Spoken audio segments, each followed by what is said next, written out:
Moving on to number 7, this is really one of the prime examples of the importance of tree removal and appropriate tree removal. The bunker pattern around the original green at number 7 really makes it one of the rare Ross all aerial kind of second shots. The wily bunkering in front of the green is a very difficult shot up the hill. So the dense thicket of trees on the left really needed to be kind of thinned just a little bit in the right places without removing everything, of course, but just thinning it to where, again, so the players having to wedge out sideways or intentionally lay out in front of the bunkers in front of the green. Now they can think about hitting that really fun shot, the big draw. They can sweep it up onto the green and try and get again that kind of shot that you remember at the end of the year. That was my best shot of the entire season. So really allow the players to golf their ball and have some fun. However, we've also made some other kind of menacing little changes of hole. There'll be some native grasses and whatnot. This makes the players think about what they're doing, but also it's again just making sure we have the proper elasticity with the hole to where the players will really enjoy it from all skill sets perspective.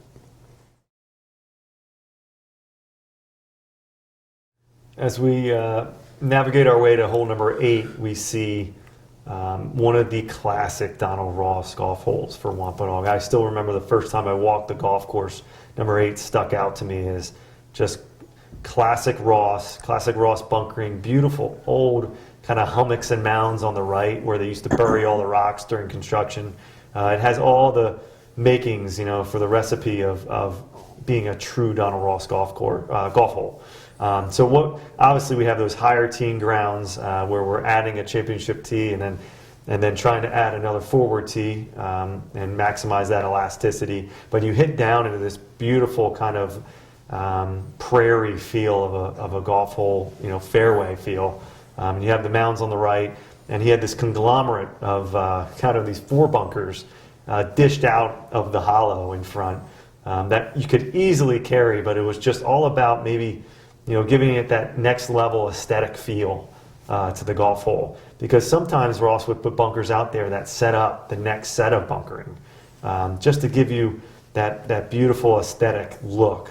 So Ross had 3 gorgeous bunkers at the bottom of the hill that tied right into the leading edge of the fairway, and then he had 2 more that were almost kind of out of play, but came jutting out of a ridge diagonally about 70 yards from the green. So there's really nothing in the landing area, the tee shot landing area, to scare us except for the mounding on the right, and we've widened the fairway on the left. So it's not architecturally a scary golf hole, but the bunkering all fits into the landforms, and it's really just a gorgeous golf hole as we come back to the clubhouse. And then at the green, we've expanded the green a little bit slightly, front right, back left. We do want to remove some trees in the back, so again it has that kind of beautiful cliff top horizon line where we don't have a green wall, like the Green Monster at Fenway behind the green.